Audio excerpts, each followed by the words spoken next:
নমস্কার। এবারের সংবাদ শিরোনামে কাশ্মীর টাইমস।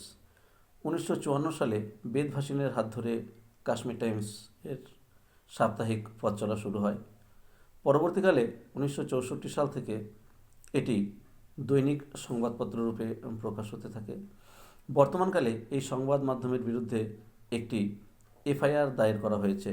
তাতে কাশ্মীর টাইমসের বিরুদ্ধে হিংসা ছড়ানো, বিচ্ছিন্নতাবাদকে মহিমান্বিত করা, ভারত এবং কেন্দ্রশাসিত অঞ্চলের সার্বভৌমত্ব অখণ্ডতায় আঘাত হানার অভিযোগ আনা হয়েছে। এফআইআরে নাম রয়েছে কাশ্মীর টাইমসের কার্যনির্বাহী সম্পাদক অনুরাধা ভাসিনের।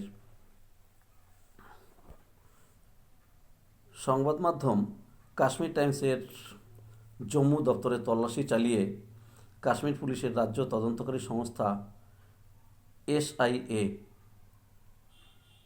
দেশবিরোধী কাজকর্মে মদত দেওয়ার অভিযোগ দায়ের করেছে এই সংবাদ মাধ্যমের বিরুদ্ধে।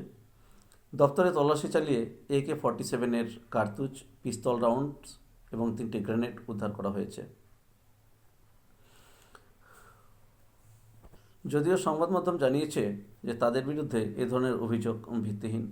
যাই হোক, একথা অবশ্যই বলতে হয় যে অতি প্রাচীনকাল থেকেই সংবাদ মাধ্যমের ভূমিকা কিন্তু দেশের রাজনৈতিক প্রেক্ষাপটে একটি গুরুত্বপূর্ণ ভূমিকা পালন করে এসেছে।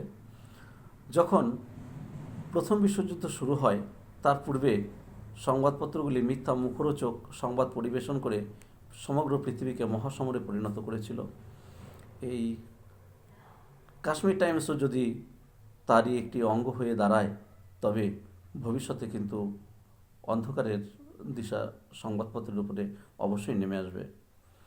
যাই হোক, আমাদের সকলের সতর্ক সচেতন থাকা উচিত যে মিথ্যা মুখরোচক সংবাদ পরিবেশন হলে সেই সংবাদপত্রগুলো বর্জন করে সঠিক দিশার সংবাদপত্র গ্রহণ করে আমাদের এগিয়ে চলতে হবে। সর্বাগ্রে দেশ, তারপর সংবাদপত্র বা অন্যান্য বিষয়গুলোর দিকে আমাদের লক্ষ্য রাখা বাঞ্ছনীয়। ধন্যবাদ।